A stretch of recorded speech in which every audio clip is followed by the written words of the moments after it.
ভর্তি করার টাইমে বলছেন মিনি অ্যানেসিয়া আছে যে মিনি অ্যানেক্স হয়েছে। জি শোনেন, আপনাদের বাচ্চা বাচ্চা তো আমি তো রিপোর্ট দেখাই নিয়ে আসছি না হ্যাঁ রিপোর্ট দেখা নাই আপনারা ভর্তি করলেন কি কারণে শোনেন, আমাদের এখানে সাপোর্ট নাই ডক্টর, এটা আপনাকে বলেনি, আপনি আগে কথাটা বুঝিয়ে না আমার।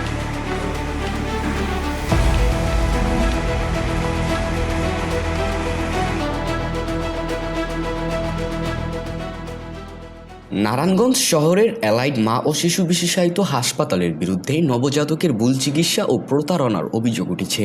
অভিযোগ করেছেন নবজাতকের বাবা মাহফুজুর রহমান নাইম। তিনি জানান, গত 14 অক্টোবর স্ত্রী জাকি আক্তার জেরিনকে সিজার করাতে হাসপাতালে ভর্তি করেন।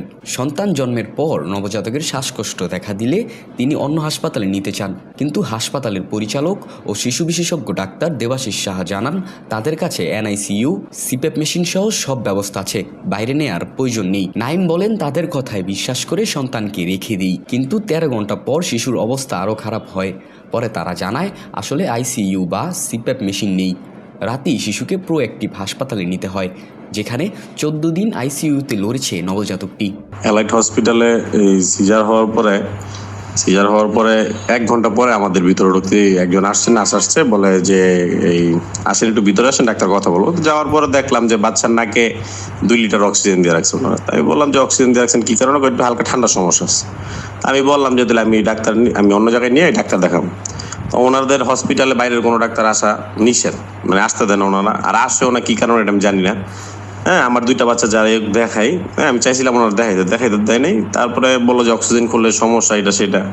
আমাদের উপরে এই ডাক্তার আছে, স্যারের সাথে একটু কথা বলেন। পরে আমি উপরে গেলাম, ডাক্তার দেবাশিস সাহা ওনার ছিল চেম্বারে, মানে ওনার অফিসে ছিল ওই এনআইসিউর ভিতরে। পরে গিয়ে কথা বললাম, তো ওনারা বলতেছে আমাদের জায়গায় ভর্তি করেন, সব সাপোর্ট টাপোর্ট আছে, কোনো সমস্যা নাই, এটা ঠিক হয়ে যাবে। পরে ভর্তি করলো। তা আমি উপরে ছিলাম। হঠাৎ করে রাত্রে 3:20 মিনিট আগে আমার ফোন দিছে, ফোনটা বলে একটু এনআইসিউর সামনে আসেন। তাই আমি রাত্রে আমরা জিজ্ঞেস করলাম যে কি হয়েছে, কি সমস্যা। তো বাচ্চার অবস্থা তো ভালো না, বাচ্চার তো C5 মেশিন দরকার। C5 মেশিনটা আমাদের এই জায়গায় নাই। হ্যাঁ, মানে আইসিউর, এটা হলো এনআইসিউতে ভর্তি করছি, এনআইসিউর পরও হইলো C5 মেশিন লাগে। এনআইসিউ হলো নর্মাল, একটু বাচ্চাদের অবস্থা যদি শ্বাসকষ্ট নিতে সমস্যা হয় তাহলে C5 মেশিন লাগে। C5 মেশিনের উপরটা হইলো আইসিউ।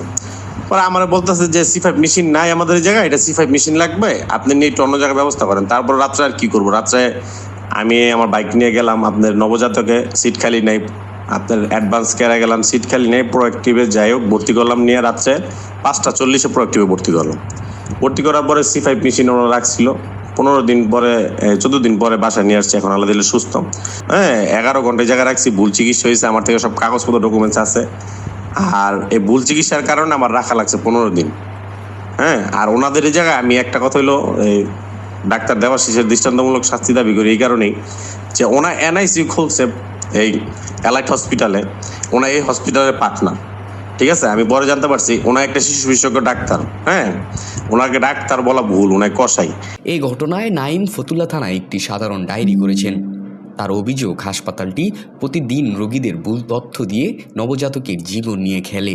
এই বিষয়ে ডাক্তার দেবাশিস সাহার বক্তব্য জানা যায়নি। স্থানীয়রা জানিয়েছেন, হাসপাতালটির বিরুদ্ধে আগেও অবহেলা ও অনিয়মের অভিযোগ উঠেছিল। ভুক্তভোগী পরিবারের দাবি, ঘটনার সুষ্ঠু তদন্ত ও দায়ীদের শাস্তি নিশ্চিত করা হোক। উজ্জীবিত বাংলাদেশ, নারায়ণগঞ্জ।